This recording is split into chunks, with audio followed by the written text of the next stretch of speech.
جو بندہ اللہ پر یقین رکھتا ہے اسے یہ پتا ہونا چاہیے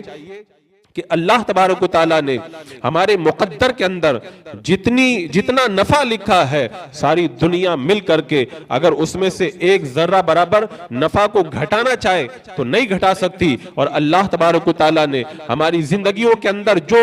غم یا جو تکلیف یا جو نقصان مقدر کر دیا ہے ساری دنیا مل کر بھی اگر اس کے اندر ایک ذرہ برابر بھی اضافہ کرنا چاہے تو نہیں کر سکتی، ہوگا وہی جو اللہ تبارک و تعالیٰ نے مقدر فرما دیا ہے۔ اس کے باوجود بھی اتنی بے یقینی اور ایسا خوف اور ایسی مایوسی، یہ بڑی افسوسناک بات ہے۔ آپ سیرت پڑھیں، ہمارے اسلاف کی تاریخ پڑھیں، جب حضرت موسیٰ علیہ السلام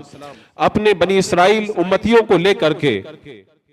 فرعون کے مصر سے نکلنے کے لیے روانہ ہوئے تو پیچھے سے فرعون کا لشکر آپ کا پیچھا کرتے ہوئے آیا۔ جب دریا کے کنارے پہنچے تو فرعون اپنے سارے لاہو لشکر کے ساتھ میں مسلمان اس دور کے حضرت موسیٰ علیہ السلام پر ایمان لانے والوں کے بالکل قریب آ گیا، تو اس وقت حضرت موسیٰ علیہ السلام کی قوم نے کہا تھا اِنَّا لَمُدْرَكُونَ، آئے موسیٰ علیہ السلام اب تو ہم پکڑ لیے گئے، اب ہم پکڑ لیے گئے۔ آپ بتائیں آگے دریا ہو اور پیچھے لشکر ہو تو ہر شخص اس بات کا یقین کر لیتا ہے کہ اب میرے بچنے کا کوئی راستہ باقی نہیں ہے، آگے دریا ہے، آگے میں جا نہیں سکتا، پیچھے لشکر ہے، میں بھاگ نہیں سکتا۔ لیکن بندہ جب اللہ تبارک و تعالیٰ کی ذات پر یقین رکھتا ہے وہی صحیح معنوں کے اندر ایک پکا مومن ہوا کرتا ہے، اور اگر یقین کے اندر کمی ہو جائے تو اس بندے کا ایمان کبھی مکمل ہو ہی نہیں سکتا ہے۔ حضرت موسیٰ علیہ السلام نے اس مشکل وقت کے اندر کیا فرمایا تھا؟ کلا، فرمایا ہرگز ہم نہیں پکڑے گئے، آگے دریا ہے اور پیچھے لشکر ہے، سب جانتے ہیں کہ پکڑے گئے، لیکن حضرت موسیٰ علیہ السلام نے کہا ہم ہرگز نہیں پکڑے گئے۔ آپ نے فرمایا ان معی ربی سیہدین، میرا رب میرے ساتھ میں ہے، وہ مجھے راہ دے گا۔ اور پھر دیکھا قوم نے حضرت موسیٰ علیہ السلام نے جب پانی پہ عصا مارا دریا نے بھی راستہ دے دیا، حضرت موسیٰ علیہ السلام کی قوم آسانی کے ساتھ میں دریا سے گزر گئی اور فرعون اپنے لشکر کے ساتھ میں دریا میں ڈوب گیا۔ حضرت موسیٰ علیہ السلام کے یقین نے بتایا بندہ جب اللہ تبارک و تعالیٰ کی ذات پر یقین کرتا ہے تو اللہ تبارک و تعالیٰ دریاؤں میں بھی اسے راستہ عطا فرما دیتا ہے، حالات چاہے کتنے بھی سنگین ہو۔ اور یہ ایک اللہ کے نبی کی بات نہیں، صحابہ کی زندگی میں بھی یہ موجود ہے۔ آپ پڑھیں مدائن کی تاریخ ہو،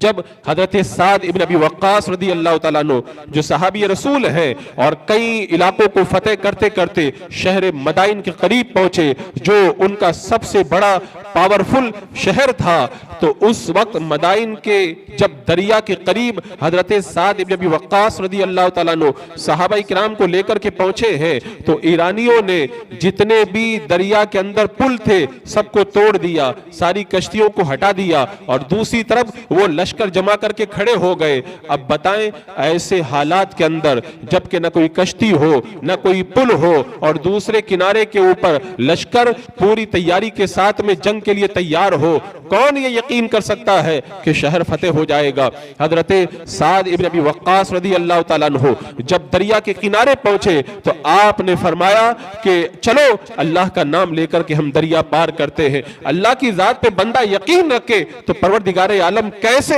اس کی مدد کا سامان پیدا فرماتا ہے۔ حضرت سعد ابن ابی وقاص رضی اللہ تعالیٰ عنہ نے اللہ کا نام لیا اور دریا کے اندر اپنے گھوڑوں کو ڈال دیا اور سارا لشکر آپ کے ساتھ میں دریا میں چل دیا۔ گھوڑوں کے ساتھ میں اتنے سخت دریا کے اندر کود پڑنا، کون یقین کر سکتا ہے کہ کوئی دریا پار کر جائے گا؟ دریا کی موجیں گھوڑوں کے جسموں سے ٹکرانے لگی۔ حضرت سعد بن ابی وقاص نے یقین کی دولت کی بدولت دریا پار کر کے جب دوسرے کنارے پہ پہنچے تو دشمن یہ کہتا ہوا بھاگ کھڑا ہوا، یہ کوئی انسان نہیں، یہ تو کوئی جنات ہے جو بغیر کسی کشتی کے دریا پار کر کے چلے آئے، اور اللہ تبارک و تعالیٰ نے مدائن شہر مسلمانوں کے ہاتھوں پر فتح فرما دیا۔ تو یہ یقین کی دولت ہے، بندہ اللہ پہ یقین رکھے۔ اسلام مایوسیوں کا دشمن ہے،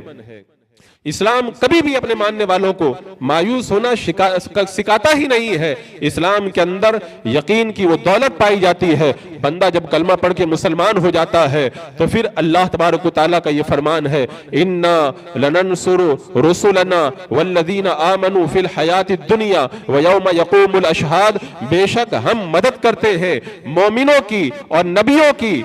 اور رب نے فرمایا دنیا میں بھی مدد کرتے ہیں اور آخرت میں بھی مدد کرتے ہیں۔ بندے کو اللہ کے وعدے پہ یقین تو ہونا چاہیے۔ اللہ تعالیٰ فرماتا ہے لننصر رسلنا، ہم رسولوں کی بھی مدد کرتے ہیں، والمؤمنون، اور مومنوں کی بھی مدد کرتے ہیں، دنیا میں بھی مدد کرتے ہیں اور آخرت میں بھی مدد کرتے ہیں۔ جب مدد کرنے کا وعدہ خود اللہ تبارک و تعالیٰ فرما رہا ہے تو اس کے بعد میں بندہ یہ کیوں سمجھتا ہے کہ میری مدد نہیں کی جائے گی؟ اللہ تبارک و تعالیٰ کی ذات پہ بندے کو یقین تو ہونا چاہیے۔